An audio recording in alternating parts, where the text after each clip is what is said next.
ਸਤਿ ਸ੍ਰੀ ਅਕਾਲ ਜੀ। ਚੜ੍ਹਦੀ ਕਲਾ ਟਾਈਮ ਟੀਵੀ ਵੇਖ ਰਹੇ ਸਾਰੇ ਦਰਸ਼ਕਾਂ ਦਾ ਸਵਾਗਤ ਹੈ ਪੰਜਾਬੀ ਖਬਰਾਂ ਦੇ ਇਸ ਬੁਲੇਟਿਨ ਦੇ ਵਿੱਚ। ਮੈਂ ਹਾਂ ਤੁਹਾਡੇ ਨਾਲ ਮਨਦੀਪ ਕੌਰ ਖਾਲਸਾ ਤੇ ਸ਼ੁਰੂਆਤ ਵਿੱਚ ਇੱਕ ਨਜ਼ਰ ਮਾਰ ਲੈਂਦੇ ਹਾਂ ਖਾਸ ਖਬਰਾਂ ਤੇ।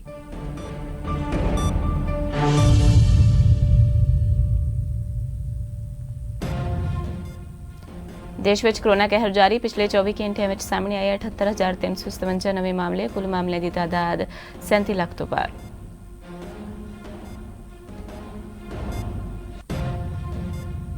ਪੰਜਾਬ ਵਿੱਚ ਕੋਰੋਨਾ ਦਾ ਕਹਿਰ ਜਾਰੀ। 1,514 ਨਵੇਂ ਮਰੀਜ਼ ਹੋਏ ਰਿਪੋਰਟ। ਪੰਜਾਬ ਵਿੱਚ ਹੁਣ ਤੱਕ 56,999 ਲੋਕ ਪਾਏ ਗਏ ਨੇ ਪੋਜ਼ਿਟਿਵ।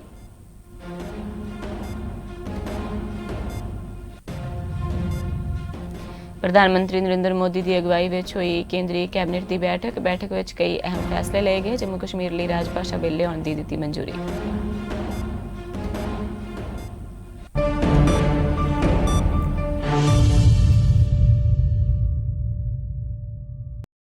ਤੇ ਖਬਰਾਂ ਦੀ ਸ਼ੁਰੂਆਤ ਕਰ ਲੈਂਦੇ ਹਾਂ। ਦੇਸ਼ ਵਿੱਚ ਕੋਰੋਨਾ ਦੇ ਨਾਲ ਪੋਜ਼ਿਟਿਵ ਮਾਮਲੇ ਤੇਜ਼ੀ ਨਾਲ ਸਾਹਮਣੇ ਆ ਰਹੇ ਨੇ। ਪਿਛਲੇ ਇੱਕ ਦਿਨ ਵਿੱਚ 78,357 ਮਾਮਲੇ ਸਾਹਮਣੇ ਆਏ ਨੇ ਅਤੇ 1,045 ਲੋਕਾਂ ਦੀ ਮੌਤ ਹੋਈ ਹੈ। ਤਾਜ਼ਾ ਕੇਸਾਂ ਤੋਂ ਬਾਅਦ ਭਾਰਤ ਵਿੱਚ ਕੁੱਲ ਅੰਕੜਾ 37,69,524 ਹੋ ਗਿਆ ਹੈ। ਇਨ੍ਹਾਂ ਵਿੱਚੋਂ 8,01,282 ਐਕਟਿਵ ਕੇਸ ਨੇ। ਇਸ ਤੋਂ ਇਲਾਵਾ 29,01,909 ਲੋਕ ਠੀਕ ਹੋ ਚੁੱਕੇ ਨੇ। ਕੁੱਲ 66,333 ਮੌਤਾਂ ਵੀ ਹੋ ਚੁੱਕੀਆਂ ਨੇ।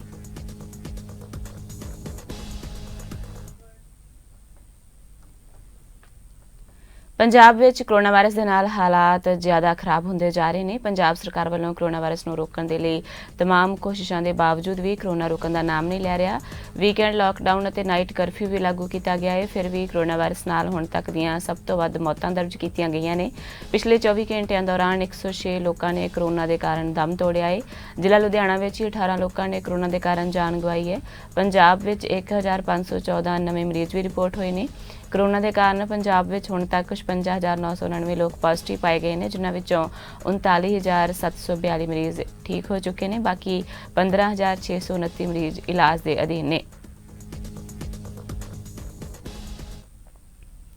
ਹੁਸ਼ਿਆਰਪੁਰ ਜ਼ਿਲ੍ਹੇ ਵਿੱਚ 24 ਹੋਰ ਪੋਜ਼ਿਟਿਵ ਮਰੀਜ਼ਾਂ ਦੀ ਪੁਸ਼ਟੀ ਹੋਣ ਦੇ ਨਾਲ ਕੁੱਲ ਪੋਜ਼ਿਟਿਵ ਮਰੀਜ਼ਾਂ ਦੀ ਗਿਣਤੀ 1,614 ਹੋ ਗਈ ਹੈ, ਜਦਕਿ 3 ਮਰੀਜ਼ਾਂ ਦੀ ਮੌਤ ਹੋਣ ਦੇ ਨਾਲ ਕੁੱਲ ਮੌਤਾਂ ਦੀ ਗਿਣਤੀ 52 ਹੋ ਗਈ ਹੈ। ਇਸ ਸੰਬੰਧੀ ਜਾਣਕਾਰੀ ਦਿੰਦਿਆਂ civil surgeon doctor Jaspir Singh ਨੇ ਦੱਸਿਆ ਕਿ 1,349 ਸੈਂਪਲਸ ਦੀਆਂ ਪ੍ਰਾਪਤ ਹੋਈਆਂ ਰਿਪੋਰਟਸ ਦੇ ਵਿੱਚੋਂ ਜ਼ਿਲ੍ਹੇ ਦੇ ਵੱਖ-ਵੱਖ ਸਿਹਤ ਬਲਾਕਾਂ ਨਾਲ ਸੰਬੰਧਿਤ 24 ਸੈਂਪਲ ਪੋਜ਼ਿਟਿਵ ਆਏ ਨੇ, ਜਦਕਿ 3 ਮਰੀਜ਼ਾਂ ਦੀ ਮੌਤ ਹੋਈ ਹੈ।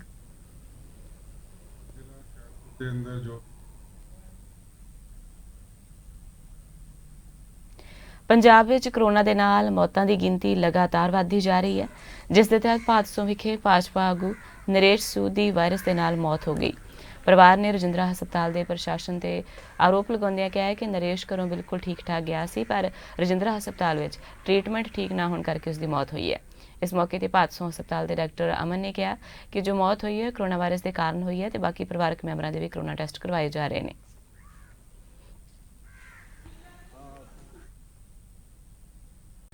ਕੋਰੋਨਾ ਸੰਕਟ ਦੇ ਦਰਮਿਆਨ ਹੁਣ ਦਿੱਲੀ ਵਿੱਚ 7 ਸਤੰਬਰ ਤੋਂ ਮੈਟਰੋ ਚੱਲੇਗੀ। ਦਿੱਲੀ ਦੇ ਉਪ ਰਾਜਪਾਲ ਅਨਿਲ ਬੈਜਲ ਨੇ ਕੇਜਰੀਵਾਲ ਸਰਕਾਰ ਦੇ ਪ੍ਰਸਤਾਵ ਨੂੰ ਮਨਜ਼ੂਰੀ ਦੇ ਦਿੱਤੀ ਹੈ। ਇਹ ਮਨਜ਼ੂਰੀ ਦਿੱਲੀ ਆਫਤ ਪ੍ਰਬੰਧਨ ਅਥਾਰਟੀ ਦੀ ਮੀਟਿੰਗ ਵਿੱਚ ਦਿੱਤੀ ਗਈ। ਕੇਂਦਰੀ ਆਵਾਸ ਅਤੇ ਸ਼ਹਿਰੀ ਮਾਮਲਿਆਂ ਦੇ ਮੰਤਰਾਲੇ ਨੇ ਮੈਟਰੋ ਰੇਲ ਗੱਡੀਆਂ ਦੇ ਸੰਚਾਲਨ ਲਈ ਵਿਸਥਾਰਿਤ ਸਟੈਂਡਰਡ ਆਪਰੇਟਿੰਗ ਪ੍ਰਕਿਰਿਆਵਾਂ ਵੀ ਜਾਰੀ ਕੀਤੀਆਂ ਨੇ। ਇਸ ਦੇ ਨਾਲ ਹੀ GMRC ਨੇ ਮੈਟਰੋ ਦੇ ਸੰਚਾਲਨ ਲਈ ਟਾਈਮ ਟੇਬਲ ਵੀ ਜਾਰੀ ਕੀਤਾ ਹੈ।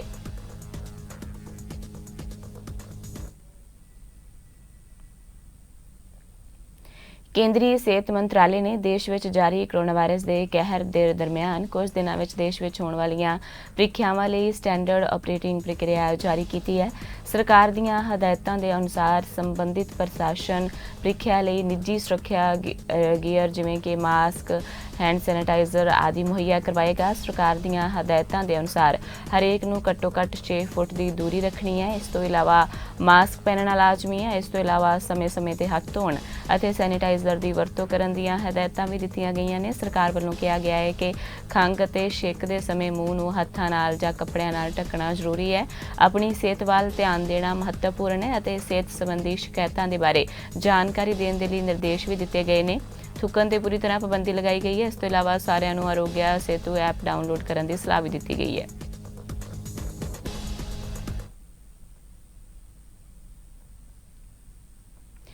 प्रधानमंत्री नरेंद्र मोदी की अगवाई विच केंद्रीय कैबिनेट की बैठक हुई। इस बैठक विच कई अहम फैसले लए गए। केंद्रीय कैबिनेट की बैठक विच कर्मयोगी योजना नूं सरकार ने मंजूरी दी है। उत्थे ही जम्मू कश्मीर के लिए राजभाषा बिल लियाउण की भी मंजूरी दी गई है। कैबिनेट मीटिंग तो बाद केंद्रीय मंत्री प्रकाश जावड़ेकर ने मीडिया नूं दस्सिया है कि कैबिनेट ने संसद विच जम्मू कश्मीर अधिकारित भाषा बिल 2020 नूं लियाउण नूं प्रस्ताव नूं मंजूरी दे दित्ती है। इस विच उर्दू, कश्मीरी, डोगरा, हिंदी ते अंग्रेजी सूबे दी अधिकारित भाषावां होणगीਆਂ। इस दा फैसला आम लोगों की मंग ते कीता गया है। उन्होंने दस्सिया कि कैबिनेट ने मिशन कर्मयोगी नूं मंजूरी दी है। लोक सेवकां लई बनाए गए इस राष्ट्रीय प्रोग्राम का वड्डा मकसद है।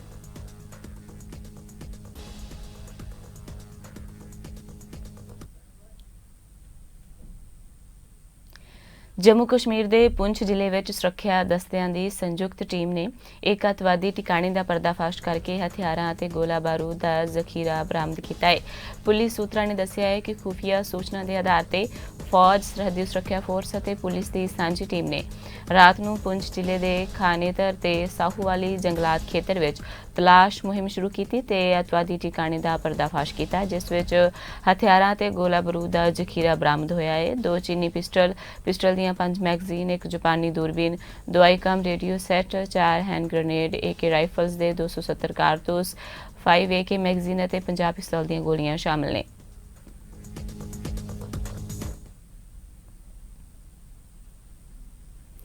लॉस एंजलस काउंटी शैरिफ के साथियों ने एक अश्वेत डिजोन कीजी नूं गोली मार के उसकी हत्या कर दी सी। इस नाल उसकी मौत हो गई। अधिकारियों ने इस बारे जानकारी दी है। अधिकारियों ते मृतक के रिश्तेदारों का कहना है कि वह साइकिल ते जा रहा सी तां पुलिस ने उसनूं ट्रैफिक नियमां की उलंघना करन ते रोकिया, जिस ते उसने भजना शुरू कर दिता। इस दौरान उसने एक पुलिस मुलाजम नूं मुक्का भी मारिया। इस दौरान उसका बंडल डिग पिया। इस विच एक बंदूक भी सी।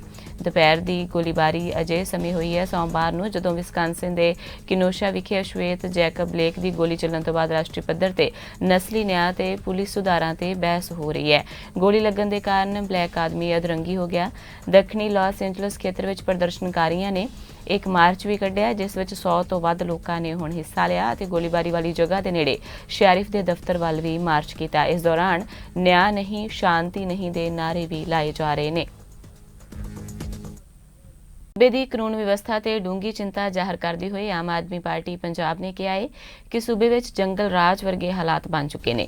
पार्टी हैडकुआटर तो जारी संयुक्त बयान में पार्टी के सीनियर आगू और विधायक अमन अरोड़ा ते प्रोफैसर बलजिंदर कौर ने कहा है कि एक तो बाद एक लगातार वापर रही अपराधी घटनावां ने आम लोगों के दिलों में दहशत वाला माहौल पैदा कर दिता है। उत्थे ही अजिहियां घटनावां पुलिस प्रशासन और सरकार की पोल खोल रही हैं।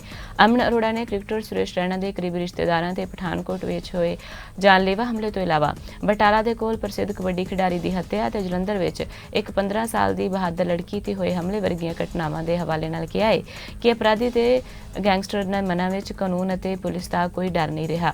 अमन अरोड़ा ते प्रोफैसर बलजिंदर कौर ने भी कहा कि जदों वधदे अपराधी घटनावां के कारण शरीफ अते कानून नूं मनण वाले नागरिकां दे मन विच असुरक्षा की भावना पैदा हो जाए ते अपराधियों के हौसले बुलंद हो जाण ते इस लई सिद्धा सरकार ही जिम्मेवार हुंदी है।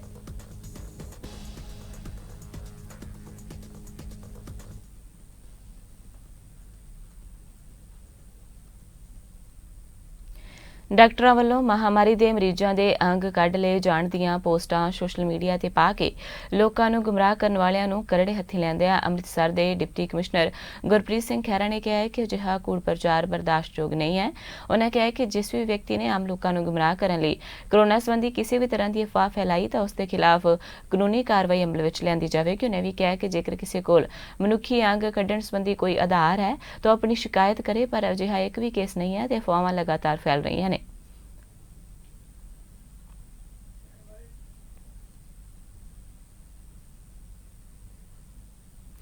ਪਟਿਆਲਾ ਦੇ ਹਸਪਤਾਲਾਂ ਵਿੱਚ ਕਰੋਨਾ ਮਰੀਜ਼ਾਂ ਦੇ ਅੰਗ ਕੱਢੇ ਜਾਣ ਬਾਰੇ ਫੈਲੀਆਂ ਅਫਵਾਹਾਂ ਬਾਰੇ ਐਸਐਸਪੀ ਵਿਕਰਮਜੀਤ ਦੁੱਗਲ ਨੇ ਵੱਡਾ ਬਿਆਨ ਦਿੱਤਾ ਹੈ। ਉਹਨਾਂ ਕਿਹਾ ਹੈ ਕਿ ਕਰੋਨਾ ਮਰੀਜ਼ਾਂ ਦੇ ਅੰਗ ਕੱਢਣ ਦੀਆਂ ਸਿਰਫ ਅਫਵਾਹਾਂ ਹੀ ਫੈਲਾਈਆਂ ਜਾ ਰਹੀਆਂ ਨੇ, ਜਦੋਂ ਕਿ ਅਜਿਹਾ ਕੁਝ ਵੀ ਨਹੀਂ ਹੈ। ਉਹਨੇ ਵੀ ਕਿਹਾ ਕਿ ਅਜਿਹੀਆਂ ਅਫਵਾਹਾਂ ਫੈਲਾਉਣ ਵਾਲਿਆਂ ਦੇ ਖਿਲਾਫ ਕਾਰਵਾਈ ਕੀਤੀ ਜਾਵੇਗੀ। ਪਟਿਆਲਾ ਪੁਲਿਸ ਵੱਲੋਂ ਪਟਿਆਲਾ ਪ੍ਰਸ਼ਾਸਨ ਵੱਲੋਂ ਕੋਵਿਡ ਦੇ ਅਗੇਂਸਟ ਜੋ ਮੁਹਿੰਮ ਚਲਾਈ ਗਈ ਹੈ ਮਿਸ਼ਨ ਫਤਿਹ ਦੇ ਤਹਿਤ ਉਹਦੇ ਅਧੀਨ ਅਲੱਗ-ਅਲੱਗ ਤਰ੍ਹਾਂ ਦੇ ਉਪਰਾਲੇ ਕੀਤੇ ਜਾ ਰਹੇ ਹੈ। ਪਰ ਪਿਛਲੇ ਕੁਝ ਦਿਨਾਂ ਦੇ ਵਿੱਚ ਦੇਖਿਆ ਗਿਆ ਕਿ ਕਈ ਸ਼ਰਾਰਤੀ ਅਨਸਰਾਂ ਵੱਲੋਂ ਇਸ ਮੁਹਿੰਮ ਦੇ ਅਗੇਂਸਟ ਕਈ ਅਫਵਾਹਾਂ ਵੀ ਫੈਲਾਈਆਂ ਜਾ ਰਹੀਆਂ, ਰੂਮਰ ਮੌਂਗਰਿੰਗ ਕੀਤੀ ਜਾ ਰਹੀ ਹੈਗੀ ਹੈ। ਸੋਸ਼ਲ ਮੀਡੀਆ ਤੇ ਅਲੱਗ-ਅਲੱਗ ਹੈਂਡਲਸ ਤੇ, ਜਿਵੇਂ ਕਿ ਟਵਿੱਟਰ ਹੋ ਗਿਆ, ਭਾਵੇਂ ਵਟਸਐਪ ਹੋ ਗਿਆ, ਫੇਸਬੁੱਕ ਹੋ ਗਿਆ, ਇੰਸਟਾਗ੍ਰਾਮ ਹੋ ਗਿਆ, ਹੋਰ ਵੀ ਜਿਹੜੇ ਸੋਸ਼ਲ ਮੀਡੀਆ ਦੇ ਪਲੇਟਫਾਰਮ ਹੈ ਉਹਨਾਂ ਤੇ ਇਸ ਤਰ੍ਹਾਂ ਦੀਆਂ ਅਫਵਾਹਾਂ ਫੈਲਾਈਆਂ ਜਾ ਰਹੀਆਂ ਕਿ ਪ੍ਰਸ਼ਾਸਨ ਤੇ ਸਰਕਾਰ ਕੋਵਿਡ ਨੂੰ ਲੈ ਕੇ ਠੀਕ ਤਰੀਕੇ ਨਾਲ ਕੰਮ ਨਹੀਂ ਕਰ ਰਹੀ ਤੇ ਇੱਕ ਭਰਮ ਪੈਦਾ ਕੀਤਾ ਜਾ ਰਿਹਾ ਹੈ ਇਲਾਕੇ ਦੇ ਵਿੱਚ, ਜੋ ਕਿ ਸਰਾਸਰ ਗਲਤ ਹੈ ਤੇ ਇੱਕ ਕ੍ਰਿਮੀਨਲ ਐਕਟ ਹੈ। ਇਹ ਡਿਜ਼ਾਸਟਰ ਮੈਨੇਜਮੈਂਟ ਐਕਟ ਅਤੇ ਐਪੀਡੈਮਿਕ ਐਕਟ ਦੀਆਂ ਅਲੱਗ-ਅਲੱਗ ਧਾਰਾਵਾਂ ਦੇ ਤਹਿਤ ਅਤੇ ਸੈਕਸ਼ਨ 188 IPC ਦੇ ਤਹਿਤ ਇਹਦੀ ਜਿਹੜੀ ਕਾਰਵਾਈ, ਕ੍ਰਿਮੀਨਲ ਕਾਰਵਾਈ ਬਣਦੀ ਹੈਗੀ ਹੈ। ਤੇ ਇਹਦੇ ਤਹਿਤ ਅਸੀਂ ਹੁਣ ਤੱਕ 7 FIRਾਂ ਦਰਜ ਕੀਤੀਆਂ ਤੇ ਦੋਸ਼ੀ ਜਿਹੜੇ ਹੈ ਉਹ ਗ੍ਰਿਫਤਾਰ ਕੀਤੇ ਗਏ ਹੈ। ਮੁਲਤਾਨੀ ਕਿਡਨੈਪਿੰਗ ਮਾਮਲੇ ਵਿੱਚ ਮੋਹਾਲੀ ਕੋਰਟ ਤੋਂ ਜ਼ਮਾਨਤ ਰੱਦ ਹੋਣ ਤੋਂ ਮਗਰੋਂ ਸੁਮੇਧ ਸੈਣੀ ਨੇ ਪੰਜਾਬ ਹਰਿਆਣਾ ਹਾਈ ਕੋਰਟ ਵਿੱਚ ਅਪੀਲ ਕੀਤੀ ਹੈ। ਫਿਲਹਾਲ ਪਟੀਸ਼ਨ ਰਜਿਸਟਰਾਰ ਕੋਲ ਪੈਂਡਿੰਗ ਹੈ। ਜੇਕਰ ਕੋਈ ਆਬਜੈਕਸ਼ਨ ਨਹੀਂ ਲੱਗਦਾ ਤਾਂ ਫਿਰ ਸੁਣਵਾਈ ਹੋ ਸਕਦੀ ਹੈ। ਦੱਸ ਦਈਏ ਕਿ ਬਲਵੰਤ ਸਿੰਘ ਮੁਲਤਾਨੀ ਮਾਮਲੇ ਵਿੱਚ ਸਾਬਕਾ DGP ਸੁਮੇਧ ਸੈਣੀ ਦੀ ਜ਼ਮਾਨਤ ਪਟੀਸ਼ਨ ਰੱਦ ਕਰਦੇ ਹੋਏ ਮੋਹਾਲੀ ਦੇ ਜੱਜ ਰਜਨੀਸ਼ ਗਰਗ ਨੇ ਸਖਤ ਟਿੱਪਣੀ ਕੀਤੀ ਸੀ। ਜੱਜ ਨੇ ਕਿਹਾ ਸੀ ਕਿ ਸੁਮੇਧ ਸੈਣੀ ਜੁਰਮ ਵਿੱਚ ਮੁਲਜ਼ਮ ਨੇ ਤੇ ਇਸ ਲਈ ਉਹਨਾਂ ਨੂੰ ਅਗਾਊਂ ਜ਼ਮਾਨਤ ਨਹੀਂ ਦਿੱਤੀ ਜਾ ਸਕਦੀ, ਉਹ ਰਾਹਤ ਦੇ ਕਾਬਿਲ ਨਹੀਂ।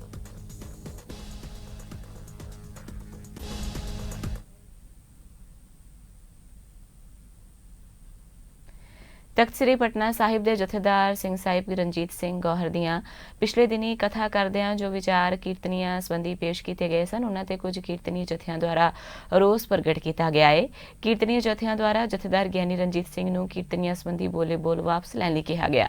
ਇਸ ਸੰਬੰਧੀ ਇੱਕ ਪ੍ਰੈਸ ਕਾਨਫਰੰਸ ਕਰਦਿਆਂ ਉਹਨਾਂ ਕੀਰਤਨ ਸੰਬੰਧੀ ਕੀਤੀਆਂ ਟਿੱਪਣੀਆਂ ਦਾ ਭਾਵ ਉਹਨਾਂ ਦੇ ਦਿਲਾਂ ਨੂੰ ਠੇਸ ਪਹੁੰਚਾਉਣਾ ਨਹੀਂ ਸੀ, ਸਗੋਂ ਕੀਰਤਨੀਆਂ ਨੂੰ ਸੁਚੇਤ ਕਰਨਾ ਸੀ, ਪਰ ਉਹਨਾਂ ਦੁਆਰਾ ਬੋਲਾਂ ਦਾ ਗਲਤ ਅਰਥ ਕੱਢ ਲਿਆ ਗਿਆ। ਉਹਨਾਂ ਕਿਹਾ ਹੈ ਕਿ ਕੀਰਤਨੀਏ ਸਿੰਘ ਉਹਨਾਂ ਲਈ ਸਤਿਕਾਰਯੋਗ ਨੇ। ਇਸ ਮੌਕੇ ਉਹਨਾਂ ਦੇ ਨਾਲ ਗਿਆਨੀ ਦਲੀਪ, ਗਿਆਨੀ ਗੁਰਦਿਆਲ ਸਿੰਘ ਅਤੇ ਭਾਈ ਕੁਲਵਿੰਦਰ ਸਿੰਘ ਵੀ ਮੌਜੂਦ ਸਨ। ਕੱਲ ਜਾਂ ਪਰਸੋਂ ਸ਼ਾਮ ਦੀ ਕਥਾ ਜੋ ਇਤਿਹਾਸ ਦੀ ਤਖਤ ਸ੍ਰੀ ਹਰਿਮੰਦਰ ਜੀ ਪਟਨਾ ਸਾਹਿਬ ਵਿੱਚ ਚੱਲਦੀ ਹੈ, ਉਸ ਦੇ ਅੰਸ਼ੂ 54 ਦੀਆਂ ਪਹਿਲੀਆਂ ਪੰਕਤੀਆਂ ਸਨ, ਜੋ ਚੌਥੀ ਰਾਸ ਦਾ ਅੰਸ਼ੂ ਹੈ 54 ਨੰਬਰ, ਜਿਸ ਵਿੱਚ ਸ਼ੁਰੂਆਤੀ ਪੰਕਤੀਆਂ ਨੇ ਕਿ ਜਦ ਗੁਰੂ ਹਰਗੋਬਿੰਦ ਸਾਹਿਬ ਮਹਾਰਾਜ ਮਜਨੂ ਟਿੱਲਾ ਬਣਾਏ ਹੋਏ ਪੰਡਾਲ ਵਿੱਚ ਪਹੁੰਚੇ ਤਾਂ ਉੱਥੇ ਆਸਾ ਵਾਰ ਰਬਾਬੀ ਗਾਵੈਂ, ਰਾਗ ਰਾਗਨੀ ਰੁਚਿਰ ਬਸਾਵੈਂ, ਕੇਤਕ ਸਿੱਖ ਸੁਨਹਿ ਤੇ ਆਏ, ਕਿਤਕ ਕੰਠ ਤੇ ਪਾਠ ਅਲਾਏ। ਇਸ ਦੀ ਵਿਆਖਿਆ ਕਰਦਿਆਂ ਕਿ ਪੁਰਾਤਨ ਕੀਰਤਨੀਏ ਰਾਗ ਰਾਗਣੀਆਂ ਜੋ ਗੁਰੂ ਗ੍ਰੰਥ ਸਾਹਿਬ 'ਚ ਦਰਜ ਨੇ, ਉਹਨਾਂ ਮੁਤਾਬਕ ਉਹਨਾਂ ਅਨੁਸਾਰ ਮਹਾਰਾਜ ਦੀ ਹਾਜ਼ਰੀ 'ਚ ਕੀਰਤਨ ਕਰਦੇ ਸਨ। ਉਸ ਦੀ ਵਜ਼ਾਹਤ ਕਰਦਿਆਂ ਵਿੱਚ ਇਹ ਵੀ ਵਿਚਾਰ ਆਇਆ ਕਿ ਅੱਜ ਵੀ ਕੀਰਤਨੀਆਂ ਨੂੰ ਰਾਗ ਸੰਭਾਲ ਕੇ ਰੱਖਣੇ ਚਾਹੀਦੇ ਨੇ, ਜਿਸ ਦਾ ਭਾਵ ਇਹ ਸੀ। ਗੁਰਬਾਣੀ ਦੇ ਅਦਬ ਦਾ ਵੀ ਜ਼ਿਕਰ ਆਇਆ ਕਿ ਦੇਖਣ ਵਿੱਚ ਆਉਂਦਾ ਹੈ ਕੁਝ ਲੋਕ ਜਿਨ੍ਹਾਂ ਨੇ ਪੂਰੀ ਤਰ੍ਹਾਂ ਨਾਲ ਗੁਰਬਾਣੀ ਕੀਰਤਨ ਨੂੰ ਰਾਗੀ ਜਥਿਆਂ ਦੇ ਰੂਪ 'ਚ ਅਪਣਾਇਆ ਹੋਇਆ, ਉਹ ਮਰਿਆਦਾ ਦਾ ਖਿਆਲ ਨਾ ਰੱਖ ਕੇ ਬਹੁਤੀ ਵਾਰੀ ਫੋਨ ਨੂੰ ਵਰਤਦੇ ਨੇ ਕੀਰਤਨ ਕਰਦਿਆਂ ਹੋਇਆਂ, ਜੋ ਕਿ ਤਖਤ ਪਟਨਾ ਸਾਹਿਬ ਵਿਖੇ ਮੁਕੰਮਲ ਤੌਰ 'ਤੇ ਇਸ ਦੀ ਮਨਾਹੀ ਹੈ। ਪੰਜ ਸਿੰਘ ਸਾਹਿਬਾਨਾਂ ਦਾ, ਪੰਜ ਪਿਆਰੇ ਤਖਤ ਸਾਹਿਬਾਨ ਦਾ ਆਦੇਸ਼ ਹੈ ਕਿ ਕੋਈ ਵੀ ਵਾਜੇ 'ਤੇ ਮੋਬਾਈਲ ਰੱਖ ਕੇ ਕੀਰਤਨ ਤਖਤ ਸਾਹਿਬ ਵਿਖੇ ਨਹੀਂ ਕਰ ਸਕਦਾ। ਉਸ ਬਾਰੇ ਦੇਖਣ ਵਿੱਚ ਆਇਆ ਵੀ ਕੁਝ ਲੋਕ ਫਿਰ ਫੋਨ ਜਿਹੜਾ ਹੈਗਾ ਉਹ ਪੈਰਾਂ 'ਤੇ ਰੱਖ ਕੇ ਜਾਂ ਥੱਲੇ ਫਰਸ਼ 'ਤੇ ਚੌਂਕੀ 'ਤੇ ਰੱਖ ਕੇ ਤੇ ਕੀਰਤਨ ਉਸ ਢੰਗ ਨਾਲ ਕਰਦੇ। ਉਹਨਾਂ ਬਾਰੇ ਖੁਲਾਸਾ ਕਰਦਿਆਂ ਇਹ ਗੱਲ ਕਹੀ ਵੀ ਇਹ ਬਾਣੀ ਦੀ ਬੇਅਦਬੀ ਹੈ। ਲੰਬਾ ਸਮਾਂ ਕੀਰਤਨ ਕਰਦਿਆਂ ਹੋ ਗਿਆ ਤੇ ਜੇ ਨਹੀਂ ਇਹ ਕੰਮ ਹੁੰਦਾ ਤੇ ਕੋਈ ਹੋਰ ਕੰਮ ਕਰ ਲਓ। ਜੇ ਅਸੀਂ 4 ਸ਼ਬਦ ਵੀ ਯਾਦ ਨਹੀਂ ਕਰ ਸਕਦੇ, ਉਹ ਤੇ ਸ਼ਬਦ ਮੇਰੇ ਕੋਲ ਇਹ ਵਰਤਿਆ ਗਿਆ ਵੀ ਜੇ ਨਹੀਂ ਤਾਂ ਰਿਕਸ਼ੇ ਚਲਾ ਲਓ। ਰਿਕਸ਼ੇ ਚਲਾਉਣ ਦਾ ਮਤਲਬ ਇੰਨਾ ਹੀ ਹੈ ਕਿ ਕੋਈ ਕੰਮ ਕਾਰ ਕਰ ਲਓ। ਰਿਕਸ਼ੇ ਨਹੀਂ ਜਹਾਜ਼ ਚਲਾ ਲਓ, ਹੋਰ ਕੋਈ ਕੰਮ ਕਰ ਲਓ। ਔਰ ਇਸ ਢੰਗ ਨਾਲ ਮਤਲਬ ਸਿਰਫ ਤੇ ਇਰਾਦਾ ਤੇ ਭਾਵਨਾ ਤੇ ਅੰਦਰੂਨੀ ਭਾਵ ਇਹੀ ਹੈ ਕਿ ਗੁਰਬਾਣੀ ਦਾ ਵੱਧ ਤੋਂ ਵੱਧ ਸਤਿਕਾਰ ਹੋਵੇ। ਇਹਦਾ ਮਤਲਬ ਇਹ ਨਹੀਂ ਹੈ ਕਿ ਕੀਰਤਨੀਆਂ ਦਾ ਅਸੀਂ ਸਤਿਕਾਰ ਨਹੀਂ ਕਰਦੇ। ਬਹੁਤ ਸਤਿਕਾਰਯੋਗ ਕੀਰਤਨੀਏ ਤਖਤ ਸ੍ਰੀ ਹਰਿਮੰਦਰ ਜੀ ਪਟਨਾ ਸਾਹਿਬ ਵਿਖੇ ਵੀ ਹੋਏ। ਸੱਚਖੰਡ ਵਾਸੀ ਭਾਈ ਸਾਹਿਬ ਭਾਈ ਗੁਰਬਚਨ ਸਿੰਘ ਜੀ ਹਜ਼ੂਰੀ ਰਾਗੀ ਤਖਤ ਪਟਨਾ ਸਾਹਿਬ ਦੇ, ਉਹਨਾਂ ਨੇ ਬਹੁਤ ਦੂਰ ਦਰਾਜ ਜਾ ਕੇ ਮਾਇਆ ਇਕੱਠੀ ਕਰ ਕਰਕੇ ਤਖਤ ਸਾਹਿਬ ਵਿਖੇ ਭੇਟਾ ਕੀਤੀ। ਬਹੁਤ ਸਾਰੇ ਦਰਬਾਰ ਸਾਹਿਬ ਦੇ ਸਤਿਕਾਰਯੋਗ ਕੀਰਤਨੀਏ ਨੇ ਜੋ ਬਹੁਤ ਰਸਕ ਤਰੀਕੇ ਨਾਲ ਕੀਰਤਨ ਕਰਦੇ ਨੇ। ਔਰ ਇਸ ਢੰਗ ਨਾਲ ਅੱਜ ਦੇ ਯੁੱਗ 'ਚ ਦੇਖੀਏ ਤੇ ਸਤਿਕਾਰਯੋਗ ਪ੍ਰੋਫੈਸਰ ਕਰਤਾਰ ਸਿੰਘ ਜੀ ਅਨੰਦਪੁਰ ਸਾਹਿਬ ਵਾਲੇ ਜੋ ਅਕੈਡਮੀ ਹੈ ਉੱਥੇ ਬਹੁਤ ਗਹਿਰਾ ਉਹਨਾਂ ਨੂੰ ਰਾਗ ਦਾ, ਮਹਾਰਾਜ ਦੀ ਬਾਣੀ ਦੇ ਗਾਇਨ ਦਾ ਗਿਆਨ ਹੈ। ਭਾਈ ਸਾਹਿਬ ਭਾਈ ਹਰਜਿੰਦਰ ਸਿੰਘ ਨੇ ਸ਼੍ਰੀਨਗਰ ਵਾਲੇ, ਇਸ ਤਰ੍ਹਾਂ ਹੋਰ ਬਹੁਤ ਸਾਰੇ ਕੀਰਤਨੀਏ। ਪਰ ਬਹੁਤ ਸਾਰੇ ਸੱਜਣਾਂ ਨੂੰ ਇਸ ਤਰ੍ਹਾਂ ਲੱਗਾ ਜਿਵੇਂ ਕੀਰਤਨੀਆਂ ਦਾ ਅਪਮਾਨ ਕੀਤਾ ਗਿਆ। ਇਹ ਮੈਂ ਦਿਲੋਂ ਗੱਲ ਸਾਰੇ ਸਿੱਖ ਜਗਤ ਨਾਲ ਸਾਂਝੀ ਕਰਨਾ ਚਾਹੁੰਦਾ ਕਿ ਬਿਲਕੁਲ ਵੀ ਇੱਕ ਤਿਲ ਦਾ 100ਵਾਂ ਹਿੱਸਾ ਵੀ ਸਾਡੇ ਮਨ ਵਿੱਚ ਕਿਸੇ ਦਾ ਵੀ ਅਪਮਾਨ ਕਰਨ ਦਾ ਕੋਈ ਭਾਵ, ਕੋਈ ਇਰਾਦਾ, ਕੋਈ ਤਰੰਗ ਵੀ ਨਹੀਂ ਹੈ। ਪਰ ਜਿਨ੍ਹਾਂ ਨੂੰ ਲੱਗਿਆ ਹੈ ਕਿ ਬਹੁਤ ਜ਼ਿਆਦਾ ਅਪਮਾਨ ਕਰ ਦਿੱਤਾ, ਸ਼ਾਇਦ ਆਪ ਉਹ ਜਿਹੜੇ ਨੇ ਕੀਰਤਨ ਕਰਦਿਆਂ ਮੋਬਾਈਲ ਰੱਖਦੇ ਹੋਣਗੇ ਜਾਂ ਵਰਤਦੇ ਹੋਣਗੇ। ਅਗਰ ਉਹਨਾਂ ਨੂੰ ਬੁਰਾ ਲੱਗਾ ਹੈ ਤਾਂ ਮੈਂ ਉਹਨਾਂ ਨੂੰ ਬੇਨਤੀ ਕਰਨਾ ਚਾਹੁੰਦਾ ਕਿ ਤੁਸੀਂ ਮਹਾਰਾਜ ਦੀ ਬਾਣੀ ਯਾਦ ਕਰਕੇ ਸਤਿਕਾਰ ਨਾਲ ਪੜ੍ਹੋ। ਬਹੁਤ ਸਾਰੇ ਨੇ ਜਿਹੜੇ ਪੋਥੀਆਂ ਕੀਰਤਨ ਕਰਦਿਆਂ ਝੋਲੀ 'ਚ ਰੱਖ ਲੈਣਗੇ ਜਾਂ ਥੱਲੇ ਰੱਖ ਲੈਣਗੇ ਸਾਹਮਣੇ, ਉਹਨਾਂ ਨੂੰ ਵੀ ਮੈਂ ਗੁਜ਼ਾਰਿਸ਼ ਕਰਨਾ ਚਾਹੁੰਦਾ ਕਿ ਮਹਾਰਾਜ ਦੀਆਂ ਪੋਥੀ ਪਰਮੇਸ਼ਰ ਦਾ ਥਾਨ, ਬਾਣੀ ਦੀਆਂ ਪੋਥੀਆਂ ਤੁਸੀਂ ਰਹਿਲ ਰੱਖ ਲਓ। ਲੱਕੜ ਦੀਆਂ ਰਹਿਲ ਸਭ ਜਗ੍ਹਾ ਮਿਲ ਜਾਂਦੀਆਂ ਨੇ, ਉਸ ਢੰਗ ਨਾਲ ਤੁਸੀਂ ਪੜ੍ਹ ਲਓ। ਔਰ ਬਾਣੀ ਦੇ ਸਤਿਕਾਰ ਦਾ ਹੀ ਸਿਰਫ ਮਕਸਦ ਹੈ, ਹੋਰ ਕਿਸੇ ਦੇ ਤਿਰਸਕਾਰ ਦਾ ਕੋਈ ਮਕਸਦ ਨਹੀਂ ਹੈ। ਇਸ ਲਈ ਇਸ ਗੱਲ ਨੂੰ ਮੈਂ ਸਾਰੇ ਸਿੱਖ ਜਗਤ ਨਾਲ ਔਰ ਗੁਰੂ ਨਾਨਕ ਦੀ ਬਾਣੀ ਨਾਲ, ਗੁਰੂ ਗੋਬਿੰਦ ਸਿੰਘ ਮਹਾਰਾਜ ਦੀ ਅੰਮ੍ਰਿਤ ਬਾਣੀ ਨਾਲ ਪਿਆਰ ਕਰਨ ਵਾਲੇ ਸਾਰੇ ਹਿਰਦਿਆਂ ਨੂੰ ਇਹ ਗੁਜ਼ਾਰਿਸ਼ ਕਰਦਾ ਕਿ ਇਸ ਵਿੱਚ ਕੋਈ ਭਾਵ ਕਿਸੇ ਦੇ ਅਪਮਾਨ ਦਾ ਨਹੀਂ ਹੈ ਅਤੇ ਇਸ ਨੂੰ ਅਪਮਾਨ ਦੇ ਹਿਸਾਬ ਨਾਲ ਨਾ ਲੈਣ, ਬਲਕਿ ਜੇ ਕੋਈ ਇਸ ਤਰ੍ਹਾਂ ਕਰਦਾ ਹੈ ਤਾਂ ਸੁਧਾਰ ਕਰੇ।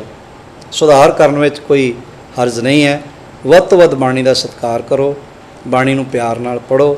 ਅਗਰ ਅਸੀਂ ਅੱਜ ਪੈਰਾਂ 'ਤੇ ਰੱਖ ਕੇ ਜਾਂ ਗੋਦੀ 'ਚ ਰੱਖ ਕੇ ਬਾਣੀ ਪੜ੍ਹਾਂਗੇ ਤਾਂ ਕੱਲ੍ਹ ਨੂੰ ਸਾਡੀਆਂ ਆਉਣ ਵਾਲੀਆਂ ਨਸਲਾਂ ਸਾਨੂੰ ਦੇਖ ਕੇ ਉਹਨਾਂ ਦੇ ਮਨ ਵਿੱਚ ਸਤਿਗੁਰੂ ਦੀ ਬਾਣੀ ਦਾ ਸਤਿਕਾਰ ਕਿਵੇਂ ਪੈਦਾ ਹੋਏਗਾ। ਇਸ ਲਈ ਆਉਣ ਵਾਲੀਆਂ ਨਸਲਾਂ ਤੁਹਾਡੀਆਂ ਬਾਣੀ ਨਾਲ ਜੁੜੀਆਂ ਰਹਿਣ ਔਰ ਸਾਡੇ ਮਨ ਵਿੱਚ ਉਸੇ ਦੀ ਗੱਲ ਸੁਣਨ ਪ੍ਰਤੀ ਧਿਆਨ ਵੀ ਹੁੰਦਾ ਜਿਹਦੇ ਪ੍ਰਤੀ ਸਾਡੇ ਮਨ ਵਿੱਚ ਸਨਮਾਨ ਹੁੰਦਾ। ਜੇ ਸਨਮਾਨ ਹੀ ਨਹੀਂ ਤਾਂ ਧਿਆਨ ਕੌਣ ਦੇਵੇਗਾ। ਇਸ ਲਈ ਮੇਰੀ ਗੁਜ਼ਾਰਿਸ਼ ਹੈ ਵੀ ਇਸ ਗੱਲ ਨੂੰ ਇਸ ਰੂਪ 'ਚ ਨਾ ਲਿਆ ਜਾਵੇ ਕਿ ਸਾਡਾ ਕੋਈ ਅਪਮਾਨ ਕੀਤਾ, ਬਲਕਿ ਤੁਹਾਡਾ ਹੋਰ ਜਿਹੜੇ ਮੇਰੇ ਵੀਰ ਕੀਰਤਨੀ ਇਸ ਤਰ੍ਹਾਂ ਕਰਦੇ ਨੇ ਉਹਨਾਂ ਦੀਆਂ ਸਾਡੇ ਕੋਲ ਵੀਡੀਓ ਵੀ ਪਹੁੰਚੀਆਂ ਨੇ, ਹੋਰ ਵੀ ਕਈ ਚੀਜ਼ਾਂ ਪਹੁੰਚੀਆਂ ਨੇ। ਉਹਨਾਂ ਨੂੰ ਮੈਂ ਇਹ ਗੱਲ ਕਹਿ ਰਿਹਾ ਵੀ ਤੁਸੀਂ ਬਾਣੀ ਦਾ ਸਤਿਕਾਰ ਕਰੋ, ਬਾਣੀ ਪਿਆਰ ਨਾਲ ਪੜ੍ਹੋ, ਸਤਿਕਾਰ ਨਾਲ ਪੜ੍ਹੋ, ਤਾਂ ਕਿ ਸੁਣਨ ਵਾਲਿਆਂ ਦੇ ਮਨ ਵਿੱਚ ਵੀ ਸਤਿਕਾਰ ਪੈਦਾ ਹੋਵੇ। ਹੁਣ ਸ੍ਰੀ ਗੁਰੂ ਗ੍ਰੰਥ ਸਾਹਿਬ ਮਹਾਰਾਜ ਜੀ ਦਾ ਚੌਰ ਅਸੀਂ ਚਲਾਉਂਦੇ ਹਾਂ, ਉਹ ਬਾਣੀ ਦਾ ਹਿੱਸਾ ਨਹੀਂ ਹੈ ਪਰ ਉਹ ਸਤਿਕਾਰ ਦਾ ਹਿੱਸਾ ਹੈਗਾ। ਇਸ ਲਈ ਉਹ ਸਤਿਕਾਰ ਕਾਇਮ ਰਹੇ। ਚੰਦੋਆ ਅਸੀਂ ਚਲਾਉਂਦੇ ਹਾਂ ਮਹਾਰਾਜ ਜੀ ਦਾ, ਉਹ ਬਾਣੀ ਦਾ ਹਿੱਸਾ ਨਹੀਂ ਹੈ, ਸਤਿਕਾਰ ਦਾ ਹਿੱਸਾ ਹੈ। ਇਸ ਲਈ ਸਭ ਤੋਂ ਪਹਿਲਾਂ ਜੇ ਅਸੀਂ ਸਤਿਕਾਰ ਹੀ ਬਾਣੀ ਦਾ ਨਹੀਂ ਕਰਾਂਗੇ, ਸਾਡੇ ਇਤਿਹਾਸ ਵਿੱਚ ਮਹਾਰਾਜ ਦੇ ਵੱਲੋਂ ਇਹ ਬੋਲ ਵੀ ਨੇ ਵੀ ਜਿਨ ਪੈ ਬਾਣੀ ਅਦਬ ਨਾ ਧਾਰਾ, ਜਾਣੋ ਸੋ ਸਿੱਖ ਨਹੀਂ ਹਮਾਰਾ। ਇਸ ਲਈ ਸਾਡਾ ਸਿੱਖੀ ਨਾਲ ਪ੍ਰੇਮ ਦਾ ਨਾਤਾ ਬਣੇ, ਸਤਿਕਾਰ ਦਾ ਨਾਤਾ ਬਣੇ। ਇੰਨਾ ਹੀ ਮੇਰਾ ਕਹਿਣ ਦਾ ਮਕਸਦ ਹੈ ਔਰ ਇਹੀ ਮਕਸਦ ਸੀ। ਔਰ ਗੁਰੂ ਦੇ ਸਤਿਕਾਰ ਲਈ ਜਿੰਨਾ ਚਿਰ ਦਾਸ ਦੇ ਵਜੂਦ ਵਿੱਚ ਪ੍ਰਾਣ ਨੇ, ਮੈਂ ਬੇਨਤੀਆਂ ਕਰਦਾ ਰਹਾਂਗਾ। ਇਸ ਲਈ ਜੇ ਕਿਸੇ ਨੂੰ ਨਾਰਾਜ਼ਗੀ ਹੈ ਤਾਂ ਉਹਦੀ ਨਾਰਾਜ਼ਗੀ ਆਪਣੀ ਹੈ। ਸਾਡੇ ਵੱਲੋਂ ਕਿਸੇ ਨੂੰ ਨਾਰਾਜ਼ ਕਰਨ ਦਾ ਕੋਈ ਇਰਾਦਾ ਹੈ ਨਹੀਂ ਔਰ ਇੱਕ ਤਿਲ ਦਾ 100ਵਾਂ ਹਿੱਸਾ ਵੀ ਕਿਸੇ ਨੂੰ ਨਾਰਾਜ਼ ਕਰਨ ਦਾ ਇਰਾਦਾ ਨਹੀਂ ਹੈ। ਸਾਰੇ ਕੀਰਤਨੀਏ ਬਹੁਤ ਸਨਮਾਨਯੋਗ ਨੇ। ਸਿਰਫ ਸੁਧਾਰ ਵਾਸਤੇ ਇਹ ਜਿਹੜੀ ਗੁਜ਼ਾਰਿਸ਼ ਕੀਤੀ ਗਈ ਹੈ, ਇਸ ਨੂੰ ਇਸੇ ਢੰਗ ਵਿੱਚ ਸਾਰੇ ਲੈਣ। ਸ਼੍ਰੋਮਣੀ ਅਕਾਲੀ ਦਲ ਦੇ ਹਲਕਾ ਸ਼ਾਮ 84 ਦੇ ਸਾਬਕਾ ਕੈਬਨਿਟ ਮੰਤਰੀ ਬੀਬੀ ਮਹਿੰਦਰ ਕੌਰ ਜੋਸ਼ ਵੱਲੋਂ ਸਾਧੂ ਸਿੰਘ ਧਰਮਸੋਤ ਵਿਰੁੱਧ ਜ਼ੋਰਦਾਰ ਰੋਸ ਪ੍ਰਦਰਸ਼ਨ ਕੀਤਾ ਗਿਆ।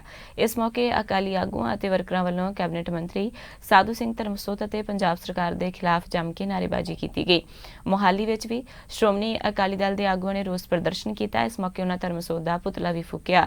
ਯੂਥ ਵਿੰਗ ਦੇ ਆਗੂਆਂ ਨੇ ਕਿਹਾ ਕਿ ਪੰਜਾਬ ਸਰਕਾਰ ਘੁਟਾਲੇ ਦੇ ਜ਼ਿੰਮੇਵਾਰਾਂ ਦੇ ਖਿਲਾਫ ਸਖਤ ਕਾਰਵਾਈ ਕਰੇ। ਅੰਮ੍ਰਿਤਸਰ ਵਿਖੇ ਵੀ ਸ਼੍ਰੋਮਣੀ ਅਕਾਲੀ ਦਲ ਦੇ ਜ਼ਿਲ੍ਹਾ ਪ੍ਰਧਾਨ ਗੁਰਪ੍ਰਤਾਪ ਸਿੰਘ ਟਿੱਕਾ ਵੱਲੋਂ ਅਕਾਲੀ ਦਲ ਵਰਕਰਾਂ ਦੇ ਨਾਲ ਮਿਲ ਕੇ ਕੈਬਨਿਟ ਮੰਤਰੀ ਦਾ ਪੁਤਲਾ ਫੂਕਿਆ ਗਿਆ।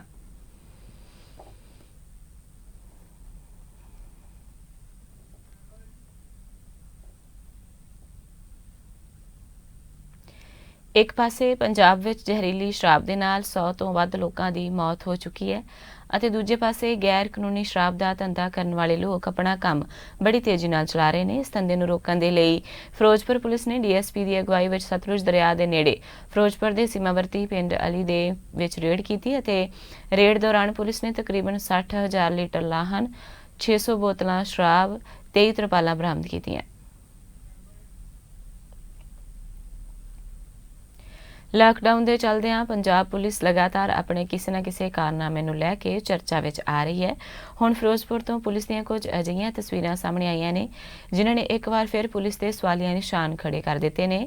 ਮਾਮਲਾ ਫਿਰੋਜ਼ਪੁਰ ਦੇ ਬਾਰਡਰ ਰੋਡ ਦਾ ਹੈ, ਜਿੱਥੇ ਬੀਤੀ ਰਾਤ ਸ਼ਰਾਬ ਦੇ ਨਸ਼ੇ ਵਿੱਚ ਧੁੱਤ ਤੋਂ ਪੁਲਿਸ ਮੁਲਾਜ਼ਮਾਂ ਨੇ 2 ਲੋਕਾਂ ਨੂੰ ਆਪਣੀ ਗੱਡੀ ਥੱਲੇ ਕੁਚਲ ਦਿੱਤਾ।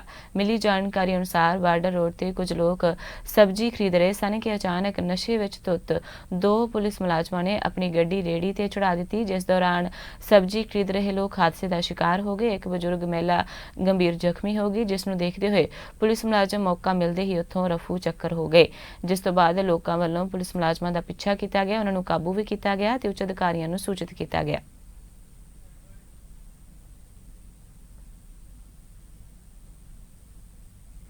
ਹੁਸ਼ਿਆਰਪੁਰ ਜ਼ਿਲ੍ਹੇ ਦੇ ਪਿੰਡ ਕਿਲਾ ਬਰੂਨ ਵਿੱਚ ਇੱਕ ਘਰ ਵਿੱਚ ਚੋਰਾਂ ਨੇ ਕਰੀਬ 10 ਤੋਲੇ ਸੋਨਾ ਤੇ 70,000 ਦੀ ਰਾਸ਼ੀ ਤੇ ਆਪਣਾ ਹੱਥ ਸਾਫ਼ ਕੀਤਾ। ਜਾਣਕਾਰੀ ਮੁਤਾਬਕ ਸੁਰਿੰਦਰ ਕੌਰ, ਜੋ ਬਤੌਰ ਇੱਕ ਸਰਕਾਰੀ ਦਫ਼ਤਰ ਵਿੱਚ ਡਿਊਟੀ ਤੇ ਤੈਨਾਤ ਸੀ, ਜਦੋਂ ਛੁੱਟੀ ਉਪਰੰਤ ਘਰ ਆਈ ਤਾਂ ਘਰ ਦਾ ਮੇਨ ਗੇਟ ਅਤੇ ਅੰਦਰਲਾ ਦਰਵਾਜ਼ਾ ਖੁੱਲ੍ਹਾ ਦੇਖ ਕੇ ਉਸ ਦੇ ਹੋਸ਼ ਉੱਡ ਗਏ। ਜਦੋਂ ਘਰ ਦੇ ਅੰਦਰ ਜਾ ਕੇ ਦੇਖਿਆ ਤਾਂ ਸਾਰਾ ਸਮਾਨ ਖਿਲਰਿਆ ਹੋਇਆ ਸੀ। ਘਰ ਦੀ ਅਲਮਾਰੀ ਵਿੱਚੋਂ ਕਰੀਬ 10 ਤੋਲੇ ਗਹਿਣੇ ਤੇ 70,000 ਦੀ ਰਾਸ਼ੀ ਚੋਰੀ ਹੋ ਚੁੱਕੀ ਸੀ। ਖਬਰਾਂ ਦੇ ਇਸ ਬੁਲੇਟਿਨ ਵਿੱਚ ਫਿਲਹਾਲ ਇੰਨਾ ਹੀ। ਹੁਣ ਤੁਸੀਂ ਮੈਨੂੰ ਮਨਦੀਪ ਕੌਰ ਖਾਲਸਾ ਨੂੰ ਦਿਓ ਆਗਿਆ। ਧੰਨਵਾਦ ਜੀ।